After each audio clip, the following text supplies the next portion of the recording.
Tuan-tuan dan puan, selaras dengan kepentingan internet sebagai pemboleh daya dalam kehidupan seharian rakyat, inisiatif pakej internet rahmah diteruskan dengan pakej 5G rahmah dan insentif pasca bayar rahmah penjawat awam.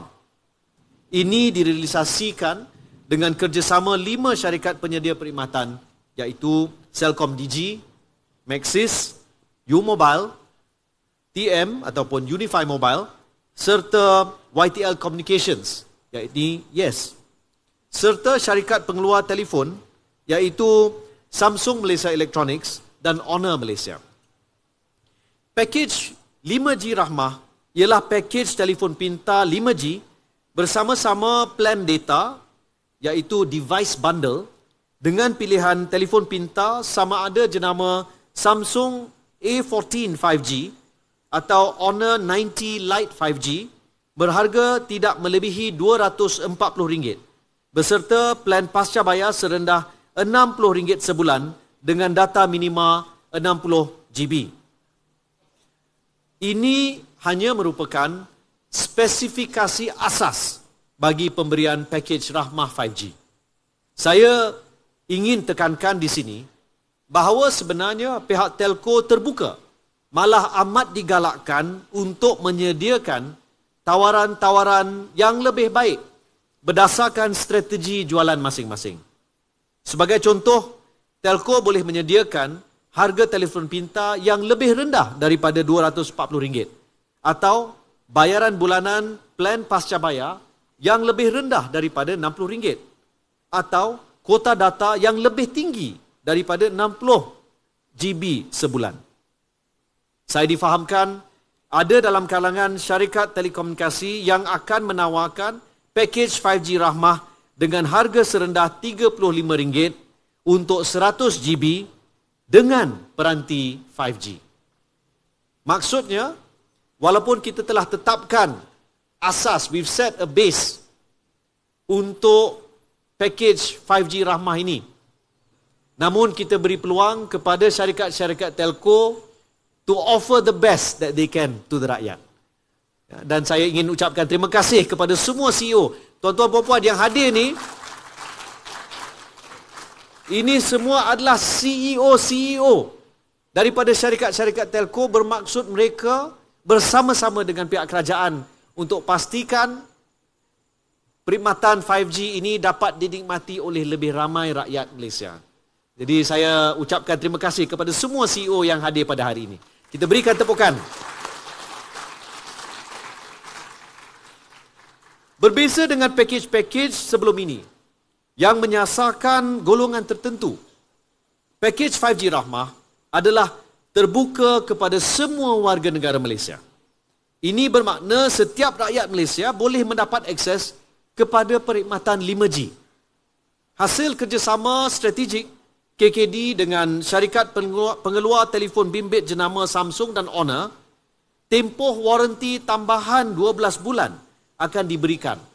Maka menjadikan tempoh waranti keseluruhan bagi pakej 5G rahmah ini selama 24 bulan, iaitu sama dengan tempoh kontrak. Ini merupakan satu kelebihan pakej ini, memandangkan tempoh waranti bagi kontrak device bundle yang lain di pasaran kebiasaannya hanya untuk 12 bulan walaupun kontrak selama 24 bulan. Tuan-tuan, puan-puan, selaras dengan kerangka ekonomi madani, ada berita gembira untuk golongan B40. Bagi pakej 5G rahmah, 100,000 orang pelanggan terawal dari golongan B40 layak mendapat subsidi sebanyak RM120 ke atas harga telefon pintar dalam pakej 5G rahmah ini. Sebagai contoh, bagi telefon pintar berharga RM240 dalam pakej ini, pelanggan yang layak dari golongan B40 hanya perlu membayar RM120 bagi telefon pintar tersebut. Dan sekiranya telco menyediakan telefon pintar pada harga yang lebih rendah dari RM240, misalnya RM200, harga yang perlu dibayar oleh pelanggan setelah ditolak subsidi adalah sebanyak RM80 sahaja. Bermaksud, sekiranya, terima kasih Datuk Sukari, Ketua Pengarah Japan yang tepuk tangan, terima kasih, menyokong. Bermaksud, kalau syarikat-syarikat telco menyediakan peranti-peranti pada harga lebih rendah, maka kita akan terus tetap berikan subsidi itu sekiranya yang melanggan itu adalah dari golongan B40. Ya, insya-Allah. Mungkin ada di kalangan mereka yang nak beri pada harga RM120, maka mungkin ada yang tak perlu bayar langsung. Malah ada yang menyediakan perkhidmatan seperti itu. Pakej 5G Rahmah ini akan mula berada, pakej 5G Rahmah akan mula berada di pasaran pada 31 hari bulan Ogos hingga 31 hari bulan Disember 2023. Bermaksud sesiapa yang ingin melanggan, boleh melanggan di antara tempoh 31 Ogos sehingga 31 Disember 2023. Pendaftaran boleh dibuat secara bersemuka di mana-mana pusat jualan syarikat telekomunikasi ataupun secara dalam talian melalui laman sesawang telco yang terlibat. Maklumat lanjut juga boleh didapati di laman sesawang Celcom Digi, Maxis, TM, Unify Mobile, U-Mobile dan YTL Communications. Yes. Hadirin yang saya hormati, bersempena sambutan Bulan Kebangsaan ini dan sebagai satu tanda menghargai usaha penjawat awam, Kerajaan Perpaduan juga memperkenalkan insentif pasca bayar ataupun postpaid rahmah penjawat awam.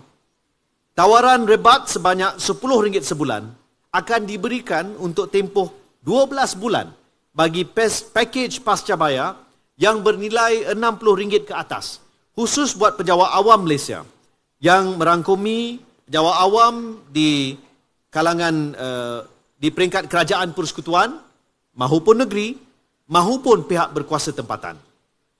Namun begitu, ingin diingatkan bahawa tawaran rebat ataupun rebate RM10 ini tertakluk kepada terma dan syarat daripada syarikat penyedia perkhidmatan telco yang terlibat. Insentif ini terbagi kepada dua kategori, iaitu penjawat awam yang baru mendaftar untuk melanggan pakej pasca bayar bernilai RM60 dan ke atas dengan mana-mana telco yang terlibat. Kedua, bagi penjawat awam yang sedang melanggan mana-mana pakej pasca bayar yang bernilai RM60 ke atas dengan mana-mana telco terlibat dan pakej pasca bayar tersebut tidak terikat dengan kontrak. Sekiranya pakej pasca bayar sedia ada, masih di dalam tempoh kontrak, perkara ini perlu dirujuk khusus dengan telco terlibat terlebih dahulu bagi melihat kelayakan untuk memohon insentif. Ingin saya jelaskan di sini bahawa insentif tersebut tidak terpakai bagi penjawat awam yang melanggan mana-mana pakej pasca bayar secara berkumpulan melalui kementerian, jabatan, agensi, kelab atau persatuan, yakni menggunakan enterprise package. Kerana pakej pasca bayar secara berkumpulan telah mempunyai rebate ataupun diskaun. Insentif ini akan mula ditawarkan pada Hari Malaysia 16 hari bulan September 2023 dan berkuat kuasa pendaftarannya sehingga 31 Disember 2023. Tertakluk kepada syarat dan mekanisme pendaftaran setiap telco.